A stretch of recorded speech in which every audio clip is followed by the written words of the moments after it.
Bonjour à tous, je suis très heureuse de vous retrouver pour un nouvel épisode de Douceur et Confidence. Découvrez en toute intimité une personnalité qui fait l'actualité culturelle, aborder des questions de développement personnel, de bien-être et de spiritualité. Le tout saupoudré de la magie des fées.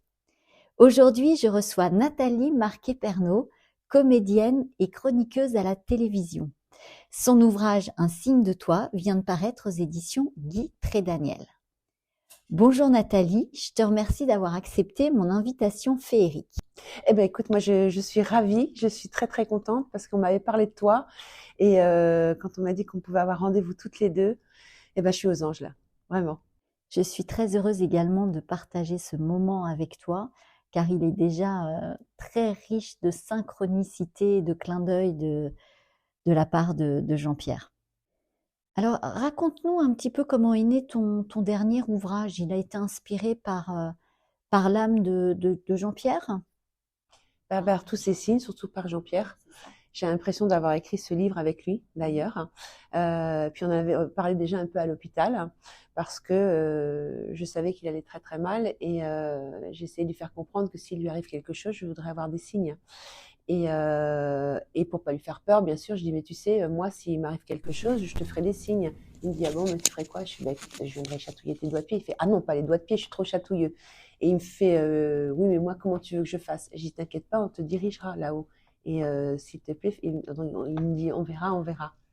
Mais moi, ça fait longtemps que je lui en parle, des signes que j'avais eu de ma grand-mère aussi, parce que j'avais fait un précédent livre aussi, qu'il avait adoré. Et même si c'était quelqu'un de très terre à terre. Et puis, moi, je fais beaucoup de rêves prémonitoires, donc je lui ai montré les preuves, parce que chaque fois que je faisais un rêve prémonitoire, enfin, on dit des rêves, mais c'était plutôt que des cauchemars, j'écrivais sur un tableau à la cuisine. Et il hallucinait chaque fois les dates exactes sur la mort de son frère, sur la mort de notre jardinier, sur la semaine où Claude François, j'allais dire non, j'avais que 11 ans, mais c'est parce que c'est mon préféré, peut-être qu'il est là aussi, je ne sais pas. Sur Johnny Hallyday, je savais, alors que tout le monde pensait qu'il n'allait pas partir avant les fêtes, que ça allait être beaucoup plus tard, mais je lui ai donné, et je lui ai dit exactement comment ça allait se passer. Et là, chaque fois, il me dit, c'est surprenant, c'est surprenant. Il me dit, ah ouais, il y a vraiment quelque chose, il y a quelque chose. Et puis, moi, je sais que avant qu'il parte, avant que son cœur s'arrête, je lui ai dit une phrase. Et pas une phrase bête pour dire je t'aime, tu me manques, parce que ça, il le savait d'avant et tout ça. Et je lui dis, écoute, tu vas me dire, eh merde, elle avait encore raison. Et puis bizarrement, je vais dans un salon à Bondu. C'était au mois de mai, juin. Donc lui, il était parti au mois de mars, le 2 mars.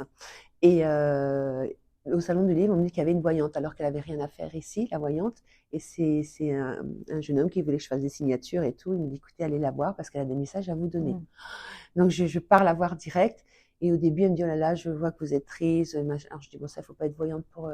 il me faut plus de preuves que ça.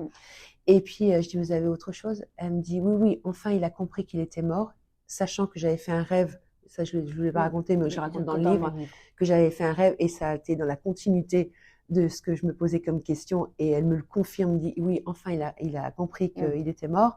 Et la deuxième chose, il me dit de vous dire, et merde, elle avait encore raison.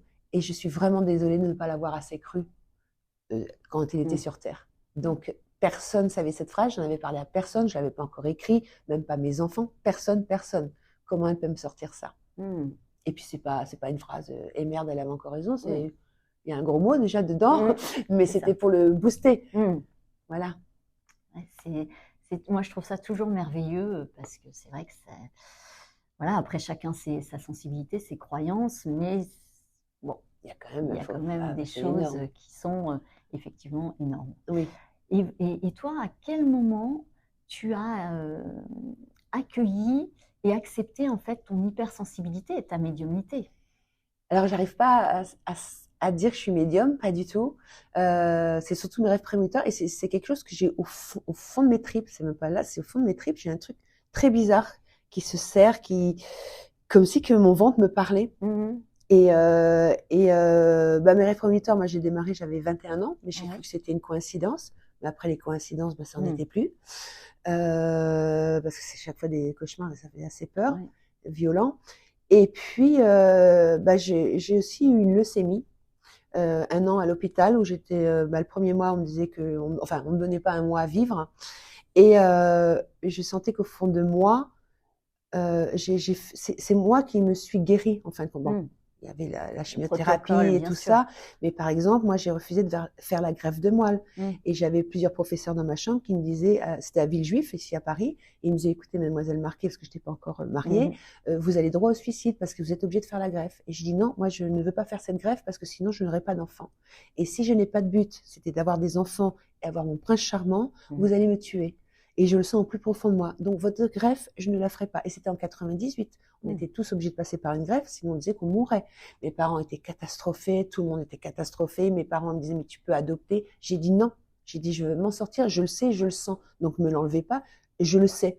Donc, ils m'ont pris un peu pour une folle, sauf le docteur Boris, à Villejuif, qui m'a dit, écoutez, mademoiselle Marquet, moi, je vais vous suivre de près. Je fais de toute façon, vous n'avez pas le choix. Je suis majeure, j'ai 31 ans, je vous signe une décharge. J'ai le droit de faire ce que je veux de mon corps et de ce que je ressens. Donc, vous êtes obligés. Et ben, je m'en suis très, très bien sortie sans faire cette greffe. D'ailleurs, j'avais écrit un livre à l'époque, Ma bonne étoile, qui a cartonné. Les infirmières m'ont dit, mais merci beaucoup pour ce livre parce que ça a aidé énormément de gens qui combattaient contre les cancers. Et c'était mon but pour aider les gens, comment se comporter avec quelqu'un qui était malade, comment occuper tes jours parce que tes journées sont très longues à l'hôpital, surtout quand tu es en chambre stérile, tu peux pas sortir de ça. Et tout ça, ben, je le sentais au fond de moi. Donc, je ne sais pas comment c'est venu, je ne sais pas comment. Et pas plus jeune, enfant, tu Pas du n'avais tout. pas déjà tu Alors, captais pas des ce choses. que je savais dans ma tête, parce que j'étais un petit cancre, et j'ai dit, je sais que je vais avoir un truc, je ne savais pas quoi, mais j'ai dit quelque chose qui va être important et qu'on va beaucoup m'apprécier, et je sais que je vais avoir un homme extraordinaire. Alors que j'étais un cancre, je séchais les cours, je falsifiais mes bulletins. Ma meilleure amie, c'était celle qui avait les meilleures notes, donc moi les pires notes, donc on changeait le bulletin, changeait le nom, je montrais ce bulletin à mes parents, enfin voilà, ils croyaient que j'étais une très bonne élève, mais pas du tout, et c'était une catastrophe. Mais je savais que ça, c'était pas grave, que de toute façon, je savais au fond de moi que ton destin, il est tracé, que tu ne peux rien y faire, c'est toi qui choisis, enfin pour moi, c'est toi qui choisis ta naissance, tu choisis ta mère, ta prochaine famille, et je sais que tu as déjà, avant de venir sur Terre, tu choisis la date de ta mort. Mais là-haut, c'est un peu embêtant quand tu dis, bon, ok, je vais vivre jusqu'à 71 ans, mais évidemment, c'est bien pour vous faire plaisir. Parce que sur Terre, c'est pas ça qui est vraiment terrible. Après, on a des missions à faire. Mais quand on est sur Terre, on a envie de partir le plus tard possible. Mais quand on est là-haut, on a envie de revenir là-haut le plus tôt possible. Donc, Jean-Pierre était courageux de rester jusqu'à ses 71 ans. Et voilà, on a tous choisi notre heure, donc on peut pas y échapper. Donc, quand quelqu'un dit, bon, par exemple, si quelqu'un dit, oui, fais attention, ne sors pas, tu vas avoir un accident de voiture, bah, il va rester chez lui, bah, il va tomber dans les escaliers parce que c'est son heure. Il pourra pas faire autrement. Et voilà, donc c'est tout ça que je ressens au fond de moi et que je suis 100% sûre. Et bah, ça c'est chaque fois certifié. Et c'est donc, toi, ça se manifeste par des ressentis, par les rêves essentiellement et par la synchronicité, en fait. Oui. C'est ça, tu n'entends pas spécifiquement des voix. Non, mais j'ai quelqu'un qui...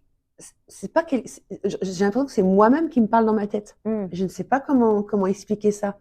Comme un jour, sur un signe de Jean-Pierre, je fais une omelette. Avant, je lui ai parlé, avant de faire mon omelette, je lui parle, je fais, mon Dieu, comment je vais faire pour les enfants, parce qu'ils font des études, ça coûte cher, je voudrais que tu sois fière de moi, comment je vais faire, j'ai un peu peur quand même. Et puis, donc, je lui parle comme ça devant sa photo, avec des bougies et tout. Puis après, bon, je pars en cuisine, et puis, je dis, bon, je vais me faire ma petite omelette. Donc, je prépare mon omelette. Et c'est comme si c'était moi, enfin, je ne sais pas, qui me parlait, va voir à la bibliothèque. Je dis, bah non, et puis, alors, et puis, oui, je le raconte dans le livre, mais c'est ça qui est dingue. Et je lui dis, bah non, j'ai envie de préparer mon omelette, j'ai faim, j'ai pas envie d'aller à la bibliothèque. Qu'est-ce que je vais faire à la bibliothèque? Et puis, en moi-même, je dis, mais arrête tu sais, je dis, c'est quoi cette petite voix qui me parle? Ou je dis, à Nat, deuxième Nat, arrête de parler, quoi. Laisse-moi tranquille. Et ça a insisté. Donc, je dis, bon, d'accord. Donc, je pose l'omelette parce qu'elle n'était pas finie d'être cuite, je la pose sur le côté et je me dirige vers ce bureau. Et devant ce bureau, il y a plein de livres, 300, 500 livres. Alors, je fais quoi maintenant? Et ma main, elle a été dirigée vers un livre. J'ouvre ce livre, 5 billets de 100 €. Et je venais de poser la question à Jean-Pierre. Mais quand est-ce qu'il a mis je n'étais pas au courant. Et comment ça se fait que je choisis un livre sur tous ces livres et c'est le bon? Il n'y a pas de mystère, quoi. Enfin, c'est de l'évidence.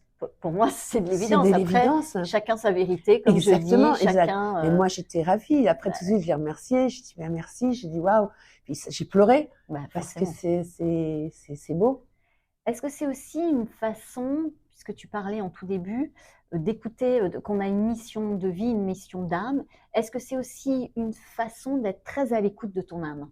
Ah oui, oui, oui, oui. Ben, Le fait d'être dans cette ouverture. ah oui, oui. Mais ben, de toute façon, j'essaye, mais j'ai peur de faire des bêtises. Mais parce que je sais qu'on a tous, pardon, une mission à faire. Et moi, souvent, je me dis, bon, alors c'est quoi ma mission? Et au débarrage, j'ai cru que ma mission, c'était de m'en sortir de ma leucémie pour pouvoir en parler, pour plus que ça soit tabou, pour aider les gens qui ont le cancer. Mais en fin de compte, je me suis aperçue que c'est pas ça.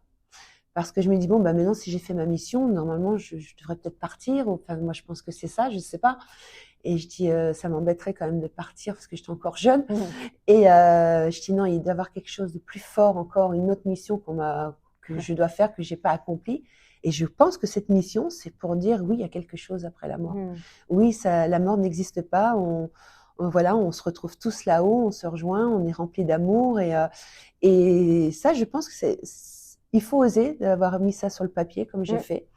C'est courageux, ça demande du courage. Hein. Oui, ça demande du courage parce que vous pouvez vite être dans une case et en fin de compte, je me dis, alors cette case, c'est quoi? Je m'en fous. De cingler? Je m'en fous. Moi, je sais ce que je sens, je sais ce que je vois, je sais, c'est cette mission sûrement et je veux aider les gens qui sont en deuil. Et ça, c'est une mission qui est très importante de là-haut, je suis sûre. Et donc, je me dis que c'est une mission, waouh, alors, moi, je crois, c'est pas en Dieu, c'est pas comme si c'était en Dieu. Il y a une force une énergie très, très forte qui dirige tout ça et la source de vie, Dieu. Voilà, pour c'est ça. certains, c'est Oui, Dieu, voilà. pour d'autres, c'est Je sais la pas vie quel avec mot. un grand. On va l'appeler Voilà. la vie avec un grand V, en fait. Ouais. Et donc, je sais que là, je suis sur le bon chemin de ce que je dois accomplir. Donc, tu l'écoutes suffisamment. Elle te guide aussi dans ta créativité. Oui, oui. Et dans tes choix créatifs. Oui. Ouais. Oui, mais moi, j'ai un manque de confiance totale en moi, ce qui est quand même bizarre. J'ai l'impression que seule, je peux pas y arriver. Donc d'ailleurs, je me fais toujours aider par ma meilleure amie Muriel, parce que il faudrait que ah oui, non, mais il va falloir que tu m'aides parce que tout seul, je peux pas. Et elle m'a dit, mais pourquoi tu peux pas? Je sais pas, parce que je sais, je peux pas. Et donc elle m'aide. Après, elle fait, tu vois, tu trouves les idées. Je fais, ouais, mais toi, tu as encore des meilleures idées. Elle fait, mais pourquoi tu dis ça? Enfin, il y a un truc qui est bizarre. Donc, tu es à l'écoute, mais pas complètement, finalement, à cause de ces doutes du mental qui reprend le dessus. Oui, et je pense que c'est dû à ma jeunesse. Je pense que par rapport à mes parents, qui étaient extrêmement durs, mais j'avais une éducation très bonne avec eux, mais ma mère, elle me disait toujours, oui, tu n'y arriveras pas, tu n'y arriveras pas. Par exemple, quand j'ai dû me présenter pour Miss France, c'est mon père qui m'avait mis pour être présélectionnée pour Miss Alsace. Et il m'en avait pas parlé, mon père. Et puis un soir, il rentre à la maison et il me dit, voilà, tu as été sélectionnée, tu dois faire Miss Alsace. Donc au début, je faisais, non, c'est ringard, qu'est-ce que tu veux que j'aille faire? Je suis un garçon manqué. Et il me fait, mais si, il faut y aller, il faut y aller. Pendant 3 jours, plus de 3 jours, je faisais la tête à mon père. Puis un soir, ma mère, elle monte dans ma chambre. Elle me dit, écoute, fais plaisir à ton père, de toute façon, tu ne risques pas de gagner. Voilà, encore un truc négatif. Sans le vouloir, ma mère me disait beaucoup de choses négatives. Parce que elle-même, elle a eu une enfance très malheureuse. Donc voilà, c'est le karma qui continue et je pense que c'est des anciennes âmes de moi où je dois me soigner. On y reviendra, mais aussi, c'est ce que je ressens. Je pense que les parents font aussi, comme tu disais, avec ce qu'ils ont vécu. Oui. Et probablement pour elles, c'était un moyen de te protéger au cas où, si ça ne fonctionnait pas, que tu ne sois pas déçue. Mais sauf que ça fait le contraire. Effectivement, on a le recul maintenant pour se rendre compte que tout est tellement énergie que... Oui, il ne faut pas mettre du négatif, sinon vous n'y arrivez pas. C'est ça. Et alors, cette inspiration, cette petite voix, finalement, elle t'a inspiré ta marque de vêtements? Ah, c'est Jean-Pierre, surtout. C'est Jean-Pierre? Enfin, c'est Jean-Pierre, ça fait longtemps, ça fait plus de 15 ans qu'il m'en parle. 15 ans, oui, tu devrais monter ta marque et tout. Je fais, ben non, qu'est-ce que tu veux que je monte une marque? Puis moi, je me connais pas là-dedans. Et puis, j'ai autre chose à faire. Mais si. Et puis lui, il insistait parce que chaque fois que on allait dans un club en vacances, chaque fois, hiver et été, et c'est vrai, quand j'allais acheter une robe ou j'achetais un bracelet, les personnes qui étaient derrière moi achetaient les mêmes robes, le même bracelet. Et Jean-Pierre, il observait ça, ça le faisait rire.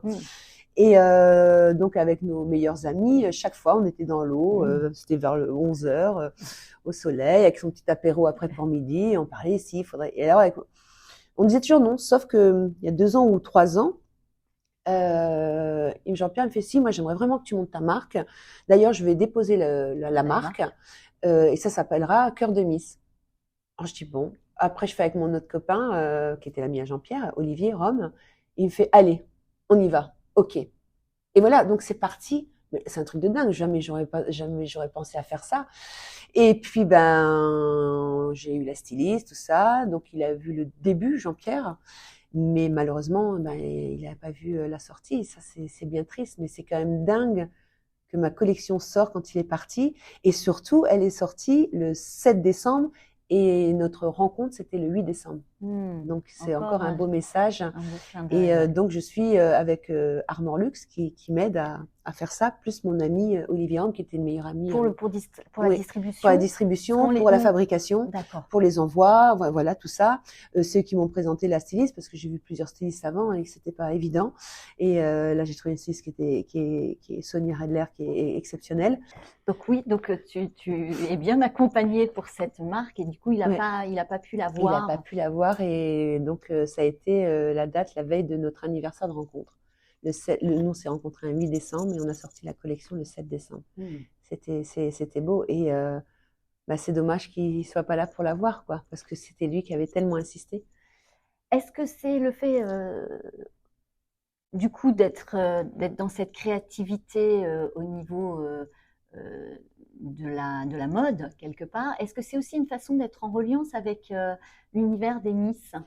Si, ce qui était comique, c'est que Jean-Pierre était fan des Miss France, adorait cette émission. D'ailleurs, c'était le premier qui, chaque fois que la Miss France était élue, il l'avait sur son plateau du 13h. Personne n'avait le droit de lui enlever. Donc, il était heureux. Et à notre première rencontre, il m'a offert un magnifique bouquet de roses rouges avec une belle petite carte où ça avait été écrit « Pour un cœur de Miss ». Et donc, c'était touchant. Donc, cette marque qu'il a touchée et qu'il a déposée, c'est pour un cœur de Miss. Donc, c'est quand même une petite relation. Oui, c'est vrai, pardon. Oui, mais oui, bien évidemment. Et du coup, la créativité, que représente-t-elle pour toi? D'être bien. La créativité, je sais pas, moi, j'ai pas l'impression d'être créative. C'est ça qui est bizarre. Je fais plein de choses, en fin de compte, quand je réalise. Mais je suis pas créative. J'ai l'impression. L'écriture, c'est de la créativité. Ouais, mais je sais pas, ça rentre pas là-dedans. Moi, ça fait partie de ma vie. Enfin, je sais pas, c'est pas un truc. Moi, créer, c'est un truc que je vais. Parce que ça, mes livres, c'est pas inventé, c'est toujours des trucs vrais. Pour moi, c'est la création. Ouais, oui, bah oui, c'est vrai que j'ai du mal à croire que je suis créative. Créateur de nos vies quelque part, tu vois. Ouais. Et ça passe pas forcément que par l'artistique. D'accord, ouais. Et du coup, est-ce que tu es créative, je sais pas, dans d'autres domaines, la peinture, la cuisine? Alors, pas du tout la cuisine. J'ai bien dit à Jean-Pierre, surtout ne te marie pas pour moi pour la cuisine, sinon on va vite divorcer. Par contre, il faisait des super pot-au-feu. Non, la peinture, non. Quand j'étais petite, je faisais du canevas, mais c'est pas. Ouais, mais voilà. J'ai pas. Ma fille est dans l'architecture. Oui. Elle a une main exceptionnelle. Mais ouais, non. Quand tu crées, même si tu n'as pas l'impression de créer, mais quand tu as toutes ces idées, on va dire, si ça te parle plus, est-ce que c'est aussi une façon d'être vivante finalement et de te poser dans l'instant présent? Ben moi, quand j'écris, je pense aux gens. Je pense aux gens, je pense pour moi, je l'ai écrit avec Jean-Pierre, ce qu'il aurait envie que je dise, sur des vérités, pour aider les gens qui sont malades, pour les gens qui sont en deuil. Donc, quand j'écris, ça me fait plaisir parce que je sais que ça aide. Donc, j'écris pas un livre pour gagner de l'argent, parce que de toute façon, on gagne pas beaucoup d'argent en écrivant des livres. C'est pas ça qui nous fait. Ou alors, faut en écrire plein. C'est pas ça qui nous fait vivre. J'aime tellement la reconnaissance des gens après, les messages d'amour que je reçois sur Insta, mais c'est incroyable. C'est trop beau. Parce qu'il y a des gens, bien sûr, moi j'ai perdu mon mari, mais il y a des gens qui perdent leur enfant. Et je pense que pour une mère, perdre un enfant, même pour un père, bien sûr, c'est la pire des choses qui peut arriver sur Terre. Moi, si je perdais ma fille, mon fils, je ne sais pas comment je réagirais. Et donc, en lisant, par exemple, ce livre que je viens d'écrire, ça les aide énormément. Et ils me remercient. Donc, c'est incroyable. Là, j'ai eu un message ce matin un truc de dingue. Elle me dit, écoutez, avec mon mari, on a vu votre reportage parce que nous avons perdu notre fille. Et ça fait près de presque 20 ans qu'on a perdu notre fille et mon mari ne s'en remet pas. Et il vous a écouté dans une interview, une télé, je sais pas quoi, et ça lui a donné espoir et il va mieux. Et elle me dit un grand merci. Oh, mais alors là, vous vous rendez compte? C'est beau. Donc il fait attention, il a reçu des signes alors qu'il était bloqué avant et, et il est content parce que c'est pas un truc pour le raccrocher, c'est que vraiment maintenant il y croit aussi et ben ça l'aide. Et donc je pense que je suis contente parce que pour l'âme de sa fille qui est là-haut, elle me rencontrera mon âme peut-être aussi quand je monterai là-haut et elle me dira ben merci pour mon père. Et voilà, je suis contente pour cette âme qui est là-haut, qui doit souffrir de voir son père souffrir autant. Et tu arrives à te poser quand même dans l'instant présent? Ou tu es plus Je à crois. regarder derrière, devant? Je regarde beaucoup derrière. Beaucoup derrière. Oui, présent. L'avenir, j'ai un peu de mal et c'est ça qui me fait un peu peur. Et là, d'être dans le présent, vraiment. En Parce ce qu'il moment, n'y a que celui-ci qui compte finalement. exactement, exactement. Mais c'est pas toujours facile. C'est pas toujours facile et il faudrait plus se concentrer sur le présent parce que la vie est très courte. Les jours défilent très vite. Il faut penser à aimer les uns les autres, donner plus d'amour parce qu'on en manque d'amour sur Terre là. Et on oublie. On oublie et on pense qu'on a le temps et des fois, ben non, on part plus tôt qu'on le pensait et on n'a pas eu le temps et après on peut regretter. Donc il faut, quand on quitte cette terre, surtout ce qui est important, c'est de ne pas avoir de regrets et d'avoir une belle âme. Et alors, on venait à ta marque de vêtements, au Miss France. Je vais aborder la beauté finalement et je t'ai demandé de choisir un titre qui représente pour toi la beauté et tu as choisi justement le générique de Miss France. Miss France. Ah bah oui, moi à chaque fois que j'entends cette musique-là, je me dis waouh, c'est un rassemblement du peuple français qui sont devant leur télévision parce que ça a énormément d'audience encore cette année, plus de 9 millions de téléspectateurs. Donc c'est un rassemblement de familles, d'amis et c'est beau. Ça fait rêver, c'est joli, c'est souvent des rêves des petites filles qui se présentent et on sait qu'il y a une sur les 30 va avoir un avenir merveilleux. Enfin, pour elle va vivre des trucs sensationnels. Donc, je trouve que c'est magnifique. C'est une très belle musique et dès qu'on entend le générique, on le reconnaît tout de suite. Et alors, si tu captes les messages de ton âme, est-ce que tu fais suffisamment confiance et tu écoutes ton intuition, qui pour moi est la voix de mon âme? Oui, j'essaye le maximum. Le maximum, c'est ce qui m'a sauvé ma vie, déjà. Oui, pour écrire ce livre aussi, voilà, je savais qu'il fallait que je l'écris et j'ai suivi ce que je ressentais, je l'ai fait. En général, oui. Et puis tu es, comme tu me le disais quand tu nous racontais l'épisode de ta leucémie, tu es très à l'écoute des messages de ton corps en fait. Mais c'est super important, mais tout le monde peut le faire ça, tout le monde. Mais malheureusement, souvent, des fois quand on est malade, bon, les médecins, ils sont exceptionnels, je n'ai rien contre eux et tout, mais des fois, chaque personne est différente, chaque cancer est différent. Moi, je sais, on me donnait des médicaments pour que je dorme la journée, pour que j'oublie, pour les souffrances et tout ça. Ben, moi, ce que je faisais après, leurs médicaments, je les mettais dans le tiroir. Et je leur faisais croire que je le prenais, c'était des trucs pour calmer. Parce que je voulais absolument suivre tout mon protocole de ce qu'ils allaient me mettre. Donc là, c'était viscéral en toi. Tu savais qu'il était important que tu puisses vraiment être consciente de Je demandais de tout ce qui se passait, tous les produits qui m'injectaient et pourquoi, quels sont les effets secondaires, qu'est-ce qui va m'arriver. Parce qu'il y a beaucoup de malades, justement, ah mince, je ne comprends pas pourquoi je fais pipi vert, pourquoi je fais pipi rouge. Parce que les médecins, ils n'ont pas le temps d'expliquer. Parce que malheureusement, ils sont quand on voit les conditions actuelles les pauvres, ils vivent l'enfer quand même. C'est inadmissible quoi, pour eux. Je trouve que c'est inadmissible. En 2024. Ouais. On a l'impression qu'on régresse, quoi. C'est terrible. Et donc, ils n'ont pas le temps d'expliquer, mais si vous leur posez la question, on va répondre. Et donc, les malades, il y a des malades qui n'osent pas poser les questions et qui préfèrent dormir ou pas affronter la maladie. Et ben là, c'est important de leur poser la question pour savoir. Et comme ça, on sait tout ce qui se passe et on aide son corps à guérir aussi, parce que c'est pas juste un produit qui va vous aider. Enfin, pour moi, c'est beaucoup dans la tête. C'est 80% du moral qui est important et de tout savoir. Donc, ouais. Et aujourd'hui, qui est Nathalie? Alors aujourd'hui, je suis maintenant une femme, vraiment une femme qui approche de de la soixantaine. Enfin, j'ai encore le temps, il me reste 3 ans, mais quand même, j'approche, ça va très très vite. Très fière d'avoir mes 2 enfants. Ça, je me suis battue pour les avoir, donc je les ai. C'est un beau cadeau de Jean-Pierre. Mes enfants, c'est toute ma vie, hein. C'est vraiment eux qui me donnent une grande force aussi, en plus de Jean-Pierre. Je pense que je suis quelqu'un qui pense beaucoup trop aux autres, mais je peux pas faire autrement. Je peux vraiment pas faire autrement parce que j'ai besoin d'aider les autres. Et oui, je pense que je dois me faire aider aussi, mais heureusement que mes enfants me le rendent bien. J'ai mes chiens aussi. Moi, mes chiens, c'est super important. C'est les 2 chiens qui ont vécu aussi avec Jean-Pierre aussi. Ça fait partie des membres de la famille. Et puis, je suis quelqu'un qui est travailleuse, bosseuse, qui a toujours envie de travailler, qui a peur du temps mort.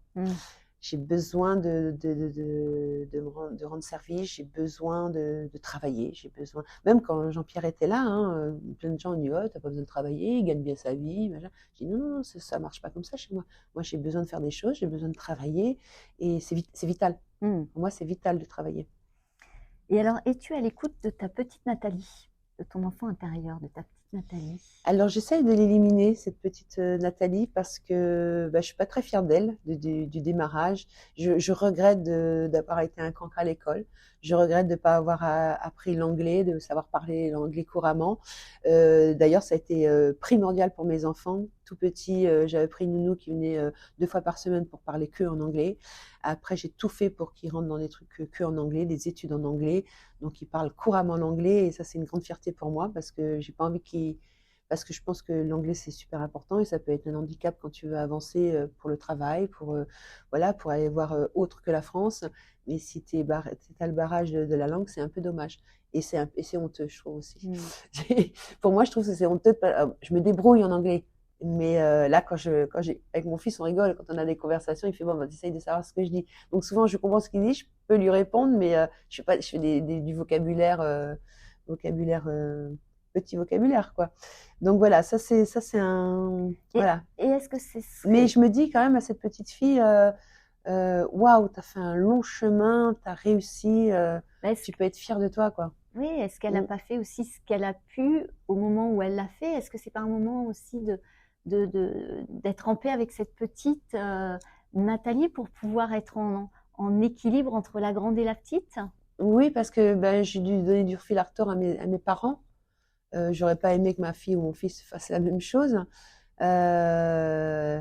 Et heureusement que je me suis bien assagie. D'un seul coup, j'ai basculé, quoi. Et j'ai basculé aussi grâce à mon père. En fin de compte, d'être Miss France, j'ai eu la grande responsabilité sur mes épaules. On me faisait confiance. Je me dis, waouh, je suis quand même arrivée là. C'est beau. Moi qui pensais être un garçon manqué et réussir. Voilà, toutes les filles, par exemple, avaient des robes somptueuses pour l'élection. Moi, j'avais la robe la plus moche. Voilà, donc c'est pas la robe c'est pas l'habit qui fait le moine, comme on dit. Et non, j'ai réussi par mes propres moyens, par mes convictions. Et non, oui. Bravo. Et tu avais un rêve d'enfant? Tu n'avais pas forcément, toi, ce rêve de devenir Miss, puisque c'est non, ton pas papa du tout. qui t'a Ah oui, non, inscrite. Non, rêve d'enfant. Non, je savais au fond de moi que j'allais y arriver. Comment, je ne sais pas. Mais je savais, ne t'inquiète pas, de toute façon, il y a une bonne étoile qui va arriver. Et puis que tu allais avoir un prince. Et oui, ce que tu disais en début d'émission. Je le savais très très bien. Et ce qui était marrant, il y avait aussi une voyante qui m'avait parlé que j'allais rencontrer une personne de très connue. Mais moi, c'était pas une personne connue que je voulais. Parce que quand elle m'avait dit ça, la voyante, je me dis, mais elle est complètement barjot, elle me raconte n'importe quoi. Parce que moi, personne connue, non. Parce que d'ailleurs, quand j'avais parlé à mes parents, maman, il se passe un truc très fort avec Jean-Pierre Pernaut, avec qui on a passé l'émission hier soir pour l'élection de Sylvie Tellier, de Miss France. Il y a un truc très très fort. Et ma mère me fait, mais me dis pas que tu vas tomber amoureuse, c'est pas possible parce que t'aimes pas les paillettes, t'aimes pas les gens connus. Non, non, non, non, lui, il est particulier. C'est un homme, il est humain, je veux pas dire que les gens qui travaillent à la télé ne sont pas humains, mais je veux dire, il est proche des gens, il est marrant, il est monsieur tout le monde, il va faire son marché, il met pas la casquette. À l'époque, beaucoup de gens se cachaient, moins maintenant. Mais voilà, il est accessible, il est normal, enfin, entre guillemets, quoi. Et j'ai dit, ça me plaît beaucoup, il est très bien. Et ben oui, donc c'était lui l'homme de ma vie. Et en fin de compte, la voyante qui m'avait sorti ça, mais il y avait longtemps et que je disais que c'était n'importe quoi, c'est après que d'un coup, je dis, mais en fait, elle avait raison. Donc, mais de toute façon, je sentais au fond de moi avant qu'on me le dise. Mm. Mais voilà, c'est. Donc, cette connexion reliée à ta spiritualité, quand je t'ai demandé de trouver une chanson, tu me fais tu me fais un pan là, super, parce que une chanson qui symbolise pour toi la médiumnité, tu me parles de la chanson de Fernandel, Ah oui. Irma la voyante. Elle est géniale. Mm. Elle est géniale. Et dans toute la simplicité. Et qui est marrante. Mm. Ah, moi, j'adore. Mm. J'adore. Oh, Fernandel. On n'en fait plus des comme lui. Et comme lui de finesse. Alors, si je te demande quel regard tu poses sur ton chemin aujourd'hui, sur ton parcours, tu disais que tu étais fière finalement de tout ce que tu as acquis, donné. Appris aussi. Oui, appris, oui, beaucoup appris. Et puis, j'aime bien donner, donc je pense que je donne. Oui, c'est ces trois choses-là. Et alors, est-ce que les épreuves traversées, que ce soit donc ta leucémie, la maladie, puis la mort de Jean-Pierre, puis certainement d'autres épreuves que tu as rencontrées comme tout un chacun, alors malgré tout le chagrin, toute la souffrance que tout ça amène, est-ce que tu as quand même réussi à capter du positif, de l'enseignement dans toutes ces épreuves? Il y a toujours du positif dans chaque épreuve. C'est pour ça qu'on nous les envoie, ces épreuves. Le côté positif avec Jean-Pierre, même si c'est dur à le dire, c'est que ça montre bien qu'il y a une vie après la mort. Et que, d'un certain sens, et je suis content qu'il continue à partager ma vie, même si moi, je ne suis pas prête du tout, ce n'est pas mon intention de refaire ma vie, mais on ne sait jamais, si jamais je la faisais dans 10-15 ans, j'en sais rien, c'est lui qui m'aura mis sur le chemin. Ça, c'est évident. Mais je ne suis pas du tout prête pour ça. Je n'ai pas envie. Comme je dis, mais qui va arriver à la cheville de Jean-Pierre Pernaut, quoi? Personne. Enfin, je veux dire, comment je pourrais tomber amoureuse de quelqu'un d'autre? Parce que moi, je ne peux pas. Je ne suis pas une fille avec une aventure d'un soir. Je ne peux pas. Il faut qu'il y ait une histoire. Il faut qu'il y ait quelque chose. Donc, voilà. Et non, je me concentre plus sur mes enfants et sur mon travail. Et oui, la maladie, on peut la battre, même si c'est une maladie. On ne me donnait pas un mois à vivre et que je vois que rien n'est perdu. Il faut toujours se battre. De toute façon, la vie, c'est se battre. Ça m'a appris qu'il fallait se battre tout le temps. Il ne faut jamais baisser les bras. Et puis, le deuil, ça prépare. De toute façon, moi, j'avais ce pressentiment qu'il partirait avant ses 72 ans. C'est ce que tu écris dans Donc, le ça livre. fait longtemps que même si on n'est jamais préparé, mais ça m'a encore dit que c'est là-haut qu'ils m'ont préparé, qu'ils m'ont donné cette voie pour me dire prépare-toi, Nathalie, parce que ça va être dur. Mais t'inquiète pas, on va bien s'occuper de lui. Voilà, mais c'est surprenant. C'est surprenant. Moi, chaque fois que j'ai ces messages-là, je suis surprise moi-même. J'allais aborder la question de la synchronicité des signes. Enfin, là, depuis le début, on en a. Pour les personnes qui nous écoutent, on a été interrompus puisque le haut-parleur dans la salle, dans le petit salon privé où nous enregistrons, il y avait des chansons qui faisaient vraiment des clins d'œil à Nathalie. Énorme. Bon, bref.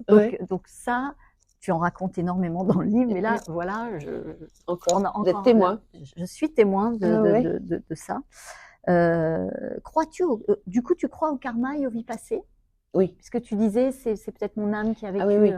Moi, je crois qu'on a plusieurs vies sur Terre. Et je pense que c'est pour ça aussi qu'il y a des enfants jeunes qui partent. Parce que souvent, ils n'ont pas fini leur mission. Et ils reviennent juste pour un temps et repartir pour faire autre chose après. Donc, c'est clair que quand on vous dit ça, c'est facile. Mais quand vous perdez vous-même un enfant, c'est ultra douloureux. Enfin, il n'y a même pas de mots à dire là-dessus. Mais malheureusement, c'est la vérité. C'est que... moi, je partage ton point de vue. Pour moi, c'est notre âme qui choisit son incarnation, sa famille, ce qu'elle veut expérimenter. Il n'y a pas de punition pour moi dans le karma, c'est juste de l'enseignement. Et moi, j'ai perdu un petit frère qui est décédé des suites de sa maladie à l'âge de 4 ans et demi. Donc, mais c'est mon ange gardien de vie en vie. Donc, il est venu là pour me montrer des choses, pour nous apprendre ce qui est vraiment la solidarité entre une famille. Je sais que je ne serais pas devenue la femme que je suis aujourd'hui si je n'avais pas vécu ça. Je n'aurais pas été sensibilisée à la cause des enfants malades. Je n'aurais pas œuvré dans ce sens-là non plus. Mais effectivement, perdre un enfant, comme tu disais, moi, ce n'était pas mon enfant, c'était mon frère. C'était déjà épouvantable. Donc, je vois ce que ça a fait sur ma maman et mon beau-père. Et ça fait plus de 30 ans qu'il est parti. Et il est toujours présent. Toujours présent, évidemment. Nous aussi, il nous fait beaucoup de signes et de jolis clins d'œil. Que représente pour toi la mort, alors? Si tu devais la définir? La mort, c'est une renaissance, en fin de compte. La mort, pour moi, elle n'existe pas. La mort, c'est, comme on dit, il y avait un truc que j'avais vu. Pourquoi on appelle ça la mort? Parce qu'au contraire, tu revis et encore mieux parce que tu es rempli plus d'amour. C'est quand tu viens sur Terre, c'est plus la mort. Parce que déjà, tu dois rentrer, ton âme doit rentrer et c'est très difficile parce que tu as le corps qui est très difficile. Donc déjà, dès que tu arrives dans le ventre de ta mère, tu es déjà dans des souffrances. Tu vois? Et comme on dit aussi, tu passes par un accouchement et c'est des souffrances pour l'enfant aussi, l'accouchement. Donc là, c'est dur. Et on dit que c'est la vie, donc c'est pas logique. Entre la mort et c'est pas logique. Non, la mort, c'est une renaissance, c'est pouvoir refaire après une nouvelle vie, protéger les personnes qui restent encore sur Terre, pour après se retrouver avant de revenir sur Terre. Donc c'est un renouvellement. Et alors, ça m'a vraiment interpellée. Dans le livre, tu racontes que l'âme de ta grand-mère t'explique que les morts n'aiment pas trop qu'on les visite dans les cimetières. Ouais. Et qu'elle préfère qu'on communique, qu'on les célèbre autrement. Ah oui. Et c'est marrant parce que moi, dès la mort de mon frère, je comprenais que ma maman ait besoin d'aller sur sa tombe, même plusieurs fois par jour. Bah oui. Et pour moi, je savais qu'il était ailleurs. Et franchement, pour ça d'ailleurs que moi, je préfère être incinérée parce que j'ai surtout dit, je ne veux pas être dans le jardin du souvenir, quelle horreur, je me bats trop pour ma liberté. Vous allez disperser mes cendres en forêt, mais à l'idée d'être enfermée, c'est pas concevable pour moi. Par contre, moi, non, je ne pourrais pas me faire incinérer, moi. Oui, tu en parles dans le livre, que vous avez déjà choisi votre endroit. Enfin, moi, non, j'aurais voulu être avec Jean-Pierre, malheureusement, je ne peux pas. Parce que déjà, l'endroit de cimetière que Jean-Pierre adorait, parce qu'on en avait déjà parlé auparavant, même déjà un petit moment et tout ça, parce que je voulais être sûre qu'il ne voulait pas être enterré à Amiens, ou parce qu'il adorait Amiens, donc je ne voulais pas faire d'impair, donc on en parlait assez librement. Et justement, pendant le Covid aussi, moi j'avais mon ancienne maison, il y avait un cimetière juste à côté qui est magnifique. C'est ce que tu parlais, à Lucienne, un magnifique cimetière. Puis avec Jean-Pierre, comme on n'avait pas le droit de trop marcher, partir loin de la maison, et ben on allait se balader au cimetière qui était magnifique. Et je dis, mais là, ça serait un super endroit, j'aimerais bien. Il me fait, oui, moi aussi je l'aime bien. Je dis, avant, si t'arrive quelque chose, tu voudrais être là ou à Amiens? Il me fait, non, ici, ça serait super. Je dis, bon, d'accord. Je dis, bah, moi aussi. Et puis, quand Jean-Pierre est parti, Madame le maire, heureusement qu'elle m'a appelée, elle m'a dit, écoutez, je sais pas si ça vous intéresse d'être enterré à Louvciennes, au petit cimetière près de votre maison, parce qu'il reste plus qu'une seule place. Ah, je dis, bah, je prends. Elle me dit, mais le seul problème aussi, c'est qu'il n'y a pas de place pour mettre deux. Ah, d'accord. Je dis, bah, c'est pas grave, je vais faire la volonté de Jean-Pierre.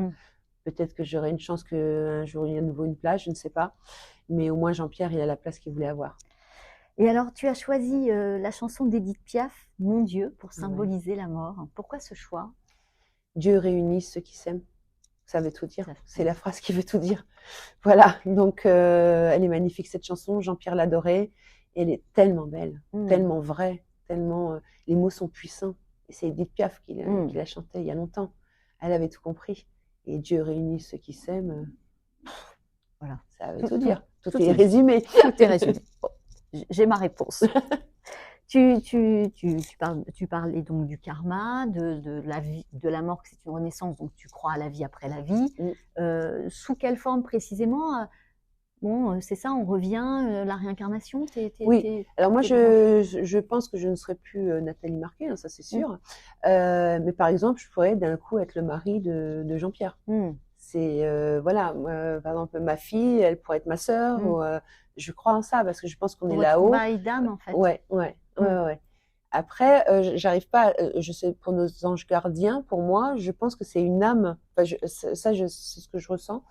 Nos anges gardiens, c'est peut-être une âme qu'on a croisée donc là-haut et de dire, écoute, moi, je veux bien faire le travail de l'ange gardien. Je reste dans l'invisible et toi vas sur terre et on se retrouvera ou pas, mais je prendrai soin de toi.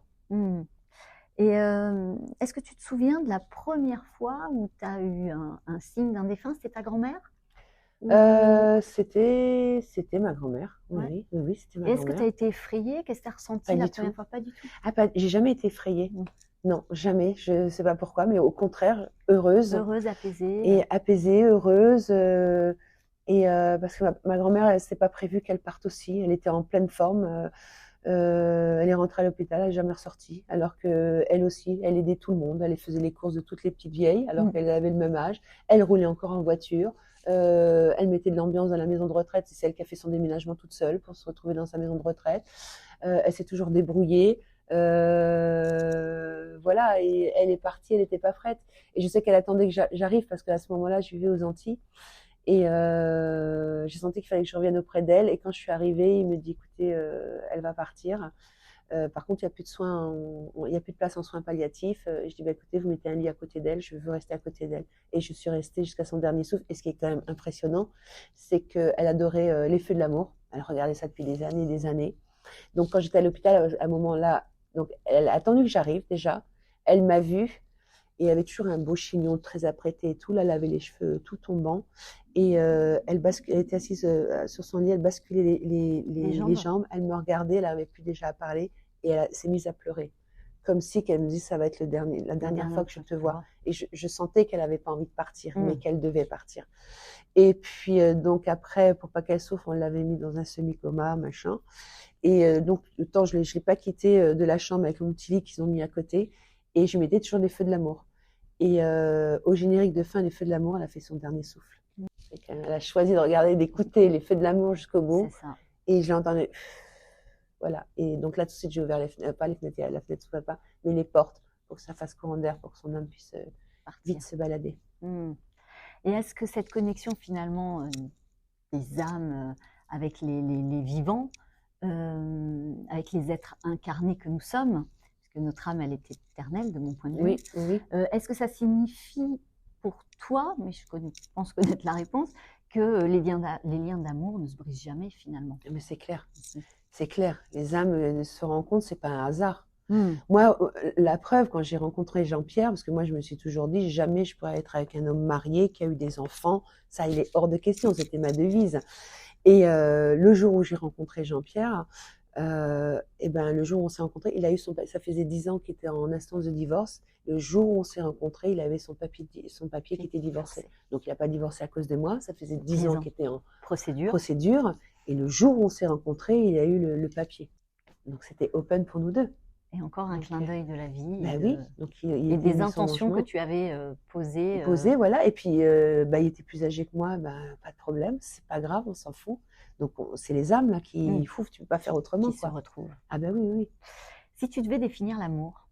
L'amour, c'est le partage, la fidélité, la confiance. Ça, c'est important. C'est important dans un couple. C'est important de se faire confiance, de pas se donner des interdits. C'est surtout pas. Tu n'as pas le droit de dire à un être, je ne veux pas que tu fasses ça. C'est impossible. On dit qu'une seule vie sur Terre, alors que tu en as plusieurs, mais celle que tu as, profite déjà. Et tu n'as pas le droit d'interdire. Par exemple, s'il veut aller faire une course automobile et moi, que ce week-end-là, j'avais envie d'aller à Deauville, je sais pas, un exemple, je vais pas dire, ah ben non, chérie, moi, je vais absolument aller à Deauville, tu vas pas faire ta course d'automobile. Ok, pas de souci, vas-y, amuse-toi bien, vas-y avec ton premier fils, enfin, vas-y, moi, je vais me faire un petit séjour à Deauville, il n'y a pas de problème. Il faut pouvoir partager, ne pas être égoïste. Et c'est pas évident en amour. Hein. Il y a beaucoup de gens qui sont égoïstes. Beaucoup. Mais parce que, est-ce que c'est pas. Par jalousie, souvent? Oui, mais c'est parce qu'il y a des blessures, parce que c'est pas de l'amour. Enfin, l'amour, pour moi, c'est l'amour inconditionnel. Alors, quand on parle de l'amour amoureux, c'est souvent de l'amour conditionné. Oui, mais c'est pas bien. Ben non. Mais c'est humain aussi, parce que c'est complexe, comme on vient, effectivement, on est avec notre bagage karmique, transgénérationnel, nos blessures d'enfance, et du coup, ça fait un package. C'est clair. C'est difficile. C'est l'apprentissage de se déconditionner finalement de nos peurs, de nos doutes et de travailler. Mais je veux dire que quand on a des doutes sur son amour, c'est pas ça qui va éviter qu'il va vous tromper ça ne sert à rien. Il vaut mieux rien savoir. Enfin, moi, je suis sûre que Jean-Pierre a toujours été sérieux comme moi, mais ça sert à rien de chercher. Il faut vivre l'instant présent, il faut profiter et donner du plaisir, du bonheur. D'où le choix de la chanson de Johnny Hallyday pour symboliser l'amour, je te promets. Ouais, c'est magnifique cette chanson. Combien de fois Jean-Pierre, c'était pendant le Covid et lui il faisait des émissions de télé à la maison et tout. Et après, moi je faisais beaucoup pour le jardinage, puis je faisais du Karcher, et tous les jours, après je mettais en peinture dehors et tout. Et lui, je savais pas, à mon insu, il faisait chaque fois des petites vidéos de moi, de tout ce que je faisais à l'extérieur. Et après, il m'a compilé une vidéo avec cette chanson. Je te promets. Puis c'est marrant parce que je disais ça, puis moi j'étais avec le Karcher, le short très court avec des bottes de caoutchouc. Enfin, c'était très rigolo. Et mais je te promets monter merveille, machin, et ma pauvre chérie est en train de faire le Karcher et tout. Non, parce que ça c'était notre vie de couple. On n'était pas les princes et princesses, on faisait tout, quoi. Et c'était très rigolo. Et cette chanson, oui, il adorait. On arrive à la partie féerique de l'entretien. Alors, parler du bonheur, depuis quelques années, c'est la grande mode, je trouve. Tout le monde parle du bonheur à sa sauce. Pour toi, que signifie le bonheur ? Pour moi, ce qui signifie le bonheur, c'est la réussite de mes enfants. Voilà, ça serait mon premier bonheur. Être bien dans sa tête aussi. Ça, c'est important pour bien, de pouvoir se faire plaisir. Ça aussi. Et le partage avec les amis, les vacances, le soleil. Le bonheur, le soleil, j'adore. C'est ça, donc si tu avais une recette du bonheur à partager, les ingrédients essentiels seraient le soleil et le partage ? Ouais. Enfin, moi, enfant, c'est beau. Enfant, c'est le bonheur. Un enfant, ça peut être qu'un bonheur. Je me suis toujours battue justement là, pour avoir les enfants. C'était primordial pour moi. Et il fallait que j'ai des enfants. Et pour j'ai risqué ma vie avant d'avoir mes enfants. Avant d'avoir ma fille aussi, j'ai failli la perdre. J'ai risqué ma vie. Et quand je suis tombée enceinte de mon fils, on m'avait dit qu'il fallait que je me fasse avorter. Et j'ai dit hors de question. Je me suis battue pour avoir des enfants. Je ne me ferais pas avorter. Et donc à ce moment-là, Jean-Pierre et mon gynécologue n'étaient pas très contents. Ils avaient très peur. Ça pouvait être fatal pour moi. J'avais pas droit aux contractions. Enfin, c'était par rapport à la première césarienne que j'avais eue. Donc que je suis retombée tout de suite enceinte après. Et tu dois attendre minimum 9 mois avant de retomber enceinte parce que c'était clair qu'il fallait que je refasse une césarienne. Et ils m'ont dit, c'est trop risqué pour vous n'avez pas le droit à une seule contraction, c'est ultra dangereux. J'ai dit non. Je veux avoir mon deuxième enfant et je l'aurai. Donc il me dit, bon alors, donc ils n'ont pas eu le choix, hein, Jean-Pierre. Il a été têtu, on n'y arrivera pas. Je dis, non, ça c'est sûr. Et je verrai, il sera en pleine forme. Dès qu'on voit qu'il est à terme, machin, on préverra 2 semaines avant. Et puis je continue à faire du jardinage, je prenais l'avion pour partir en tournée, alors que je devais rester allongée, ça ne veut pas dire qu'il était bas, il était bien placé et tout ça, mais il fallait que je me repose le plus possible. Non, j'ai fait ma vie normale. Et j'ai eu mon fils, donc moi, les enfants, c'est ça. Alors mes amis les jolies fées ont un message à te transmettre, est-ce que tu acceptes ? Ah oui, mais bien sûr. Alors je vais prendre mon petit coffret. Hop.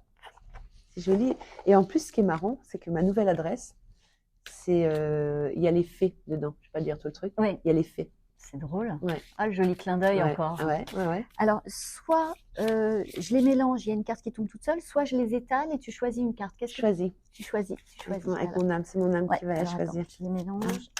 Et la symphonie de paillettes se diffuse sur mon chemin. Je me connecte à la magie de la vie. Si j'y crois, des miracles vont se produire. Ils ont des saveurs douces et colorées.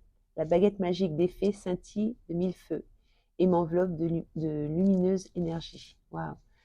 Je rayonne de puissantes et merveilleuses vibrations féeriques. Merci. C'est beau, hein? Ouais. Et justement, si je te prêtais ma baguette de fée, à quoi te servirait-elle? Waouh! Juste un instant, et revenir après, c'est de voir les enfants de mes enfants, d'être grand-mère. Être grand-mère, elle était grand-mère, tu vois tes petits-enfants, et hop, tu reviens. Ouais, je rêve d'être grand-mère. Ouais. Beaucoup de femmes me disent non, mais moi je rêve d'être grand-mère. Oui, mais tu as cet amour des enfants, donc ça me paraît. Ouais, mais c'est beau. Grand-mère, c'est chouette. C'est chouette. Ma mère, elle adore être grand-mère. Ah, c'est génial. C'est génial. T'es plus derrière pour faire les devoirs. Tu vois, tu fais les bons côtés. C'est génial. C'est génial. Ah, j'adore. On approche de la fin de l'émission. La gratitude, elle fait partie de ton quotidien? La gratitude, le remerciement? Le remerciement à mes anges, beaucoup. Ouais. Beaucoup à mes anges. Quand je fais des prières, merci pour tout ce qu'ils me donnent. J'oublie de temps en temps, et ça c'est dommage, parce que normalement il faudrait faire matin et soir. Et c'est vrai que je ne le fais pas tout le temps, et je m'en veux. Et c'est important de le faire. Moi je te remercie Nathalie, parce que j'ai passé un super moment. On n'était pas seuls. Non. Ça c'est sûr. On a eu plus que des preuves. C'était trop marrant. Tangibles de la présence de Jean-Pierre qui était avec nous. Je rappelle donc que ton livre Un signe de toi vient de paraître aux éditions Guitry Daniel. Tu écoutes souvent en ce moment Claudio Capello? Ah oui, j'adore. Si j'avais su. Alors, est-ce que tu disais ne pas avoir des regrets? Oui, oui, mais Pourquoi ce titre, si j'avais su alors? mais parce que il y a une chose que je regrette avant que ça n'a pas été de ma faute. Enfin, si, enfin, je sais pas. C'est la vie, c'est comme ça. C'est que Jean-Pierre avait très peur de faire les IRM et je l'accompagnais tout le temps. C'était un truc, je me moquais de lui et je dis, mais t'exagères, franchement, il y a un bouton à côté. Donc, j'ai souvent derrière la porte, pour si jamais le bouton suffisait pas, hop, ils savaient les médecins, enfin, ils étaient adorables, j'ouvrais la porte et j'allais le voir et tout. Et le jour où on me l'a réendormi, il divaguait beaucoup, Jean-Pierre, et donc il y avait plusieurs professeurs à côté de lui. Et il me dit, bah, on va attendre, on va faire nouveau un IRM parce qu'on voit qu'il est pas bien, on va voir, on va voir. Je suis bon, bah, d'accord. Je dis, bon, j'attends. Et il me dit, non, non, vous allez rentrer parce que vous êtes fatigué. Vous êtes là tous les jours, vous avez des cernes sur les yeux, et rentrer et tout. De toute façon, ça va prendre du temps. Et donc là, j'ai juste pris ses pieds, je lui fais juste un bisou. Je l'ai pas pris dans mes bras, je vais pas parler, je vais pas. Enfin, je lui dis, bon, bah, demain, chérie, et tout, sois courageux, je serai pas là et tout, mais t'as beaucoup de monde avec toi. Et il a fait, c'est pas grave, puis il m'a fait un petit signe comme ça de la main et tout. Et je suis partie et vers 22h30, 23h, on m'appelle pour me dire qu'on a dû me réendormir parce qu'il a fait une crise de panique sur les REM. Donc si j'avais su, j'aurais été au-dessus des médecins, je l'aurais accompagné, j'aurais défoncé toutes les portes, tu vois, pour être avec lui avant qu'on l'endort, j'aurais voulu être là quand il fait sa crise de panique, je l'aurais peut-être moi calmé. On a été obligé de le rendormir parce que comme il venait de se faire opérer du cœur, ça aurait pu être fatal pour lui. Oui. Donc, et moi, je suis sûre parce que les infirmières me disaient toujours, mais c'est dingue comme vous arrivez à le calmer. Parce qu'il avait une confiance en moi entière. Et il était heureux quand j'étais à côté de lui. Et j'ai pas été à côté de lui. J'ai dit, mais pourquoi? Mais parce que c'est la vie, parce que son chemin est tracé. Mais ça m'énerve. Mais ça m'énerve. Mais je sais que. Donc, je dis que c'est de ma faute, mais en même temps, c'est pas de ma faute. Mais si j'avais su. Voilà cette chanson. Un grand, grand merci, Nathalie. Merci. J'espère qu'on se recroisera Oui. pour partager d'autres moments féeriques. Au plaisir de vous retrouver tous pour un nouvel épisode de Douceur et Confidence. D'ici là, rayonnez l'amour.